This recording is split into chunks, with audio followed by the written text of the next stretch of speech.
This is an insane story. I'm still reeling, and my family is an absolute mess. It all started with a mistake I made that seemed so simple and innocent at the time. I'm 31 and work as a software developer. I'm a bit of a homebody, and my main hobby is restoring old furniture I find at thrift stores. My family is very close, or so I thought. We have a huge family Christmas every year at my parents' house. Everyone is there. My two older brothers, their wives and kids, my aunts, uncles, cousins, the whole crew. This year, I was tasked with a very important job, setting up the family photo slideshow. My mom, an avid scrapbooker, had a massive collection of old photos she wanted to digitize and put on a loop for the party. I spent most of December working on it, scanning thousands of pictures, organizing them by year, and adding some corny transitions and music. My mom was so excited. "It'll be such a fun surprise," she kept saying. I had no idea just how much of a surprise it would be. The night before Christmas Eve, I was in the living room doing a final check of the slideshow. My mom gave me a box of old photos she found in the attic. "These are from your dad's side of the family, from before he and I even met. He said to be careful with them, they're old and fragile." The photos were mostly from my dad's childhood, sepia-toned and worn.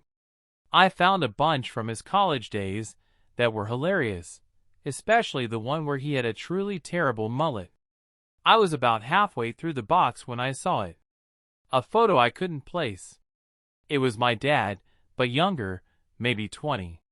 And he was standing next to a woman who was definitely not my mom. Her arm was around his waist, and he was smiling a different kind of smile than the one he used for the camera. The woman was holding a baby who looked exactly like me at that age.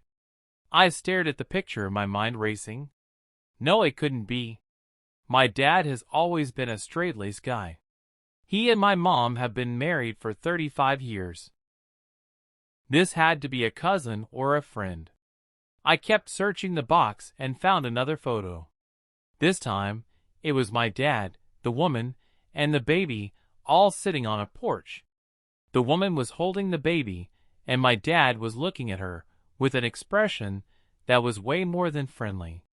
On the back of the photo, in my dad's handwriting, it said, "Susan and little Timmy, summer '94. My heart dropped. The timeline was all wrong. My parents got married in 1990.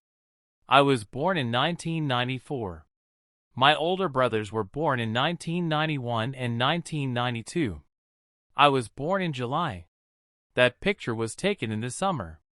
My brain was doing mental gymnastics. Who was Susan?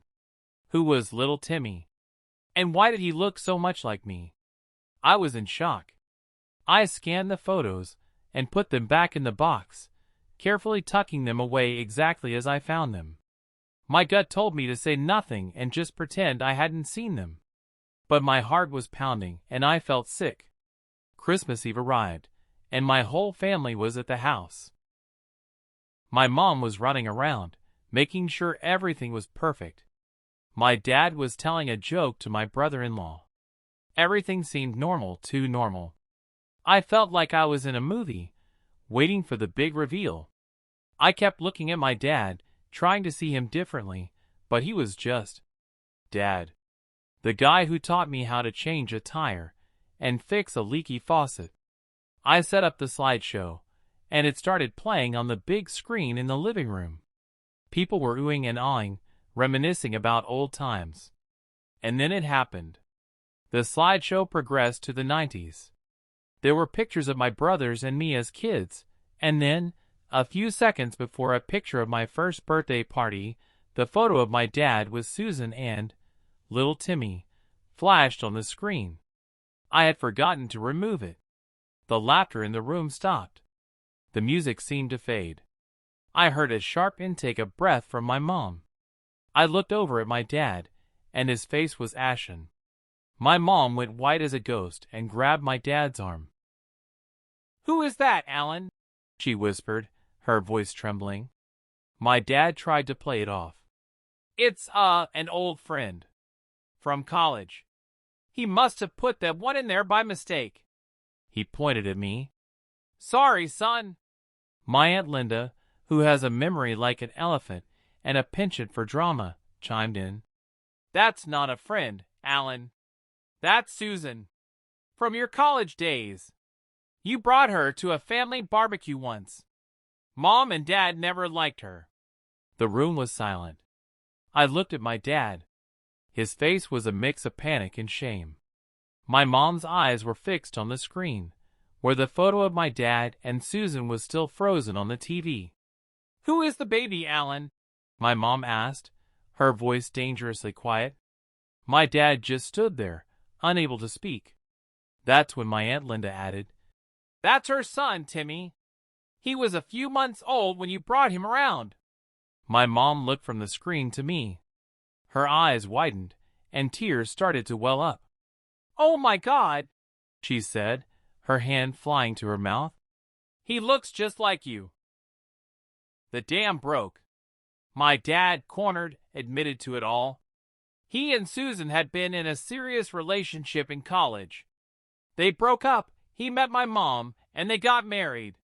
He always told me he was my biological father, but the dates never quite lined up.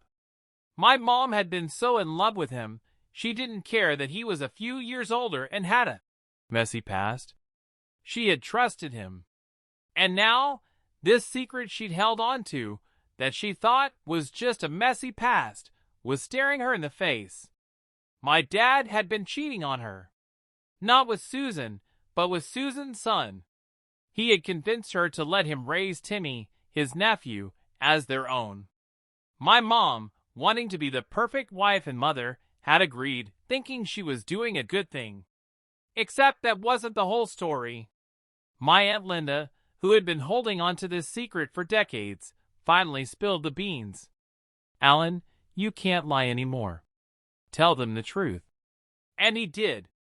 Timmy isn't my nephew. He's my son. My other son. From before I met your mom. My mom's face crumbled. She looked at me, her youngest son, a total stranger who she thought was her son, and started to cry. You knew? She asked, her voice barely a whisper. I found out after we got married, he said, his voice raw with shame. I ran into Susan, and she told me I had a son. She couldn't raise him, so she gave him up for adoption. I couldn't let my son be raised by strangers. So I found him, and I convinced your mom to let us adopt him. I told her he was my nephew, that he was an orphan. I never told her he was my son. The room was absolutely silent. My older brothers looked at me with confusion and disbelief. I was standing there, a stranger in my own family, hearing a story I never thought I'd hear. I wasn't their son. I was my dad's secret son he brought home as a nephew. My mom looked at my dad and said, I thought I was helping you raise an orphan. I thought I was doing something good. She looked at me. I raised you as my own son, but you're not. She ran to her room, sobbing. My dad tried to hug me, but I stepped back. Who is Susan? I asked, my voice flat. She passed away a few years ago, he said, avoiding my eyes. We kept in touch for a while. She was happy that you had a good life. I couldn't take it anymore. I walked out of the house and drove to a bar. I had a lot of questions, but I knew my dad couldn't give me the answers I needed. All these years, my parents, my brothers, my entire family knew I wasn't who I thought I was. They had kept this from me my whole life. I had been a living lie, a carefully constructed secret. Update 1, Christmas Day. I woke up the next morning on my buddy's couch.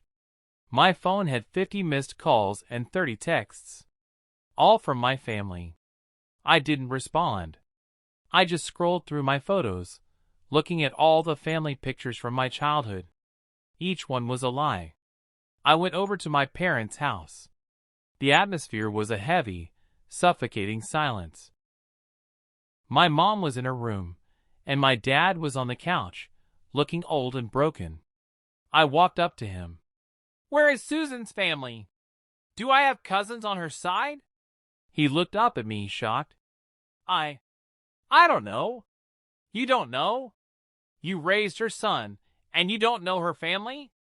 It was a difficult situation, son. She was from a different world." He wouldn't give me any more details. I realized then that he wasn't just a liar, he was a coward. He had hidden this from my mom and me for 30 years. My older brother, Mark, came in. He looked at me with a pained expression. "I'm sorry, man. I always wondered why you didn't look like us. I always had my suspicions, but I never said anything." "You had suspicions?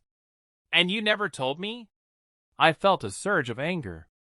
"You knew, and you let me live a lie." He looked at the floor. "I didn't want to break up the family. I'm sorry." The aftermath. It's been a month since that Christmas. My parents are separated. My mom moved in with my aunt. My dad is living in the house alone, trying to win my mom back. But my mom is done. She told me she felt a deep sense of betrayal. She had loved me as her own, but she realized she had been manipulated into doing so. I've been trying to find out more about my biological mom, Susan. I'm thinking about using a DNA service. Maybe I can find a cousin or a sibling. I feel like I'm 31 years old and just starting my life. All my memories are a mirage. The love, the laughter, the pictures, all a lie. I'm trying to figure out who I am now. My mom still calls me, but our conversations are different. She says she loves me, and I believe her, but she also admits she's struggling with the fact that I'm not her biological son. My dad calls and texts me, and I just ignore him. He keeps saying he's sorry, but sorry doesn't cut it. He stole my identity, my past, and my truth. I was putting together a Christmas slideshow and accidentally included a photo of my dad with another woman and a baby that looked just like me. My mom saw it and asked my dad who they were. My dad confessed that I am not his nephew, but his secret son from before he met my mom. My family has been alive for 31 years. My parents are separated, and I am trying to figure out who I am now.